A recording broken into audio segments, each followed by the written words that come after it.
Hi everyone, and welcome to this week's Take 5. My name's Colin, and it's my privilege to take you through these 5 sessions. 4 of them are going to be on the great book of Ruth.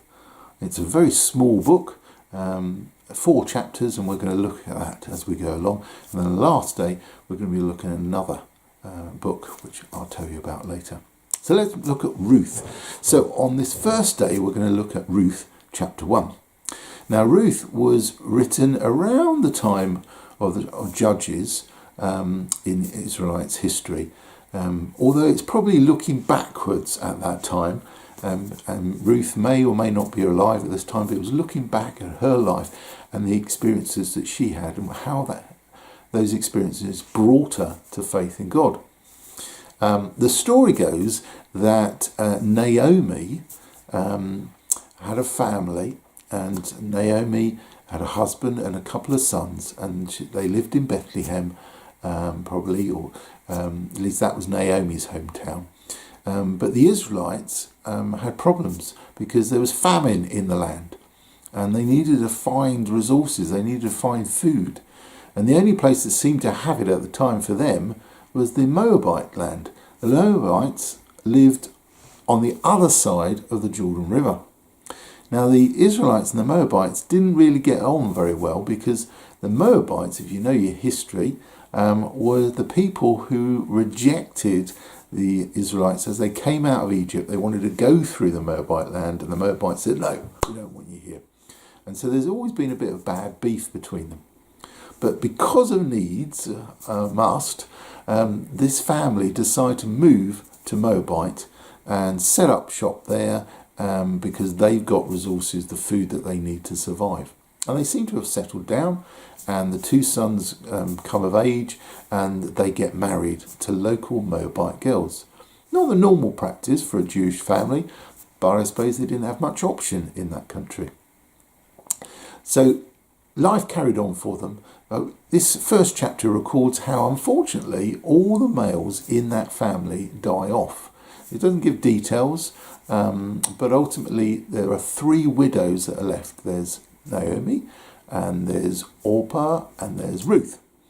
And so here they are. What are they going to do? They need to make a living. They need to have food to eat. Where are they going to get help from? Because they don't have a man in the family that would earn enough money for them to survive. So Naomi decides that she might as well return home, back to Bethlehem. And so as a family unit, they start off.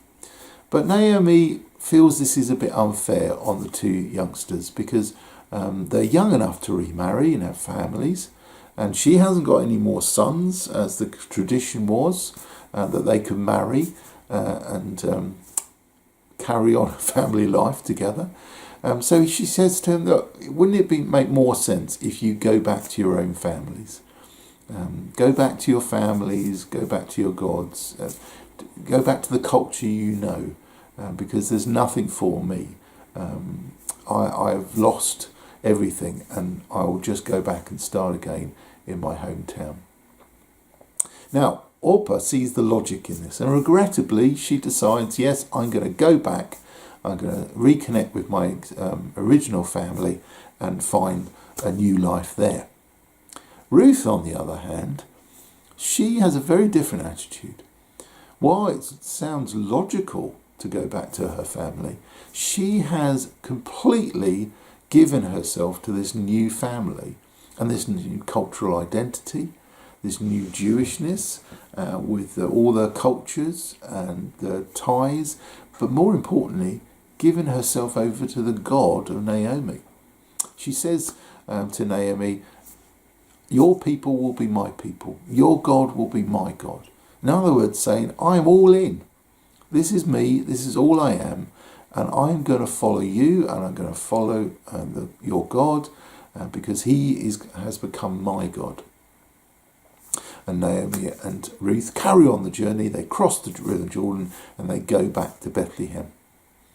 Now, I find this a fascinating little chapter. It really says to us that God accepts everybody.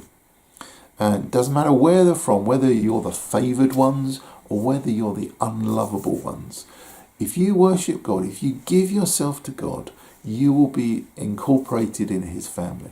And I know that because at the end of the book of Ruth, we find why these totally obscure characters play a pivotal role in the history of the Jews. But we'll find out more about that in day 4. I'll speak to you again tomorrow as this story unfolds. Thanks for listening. Bye.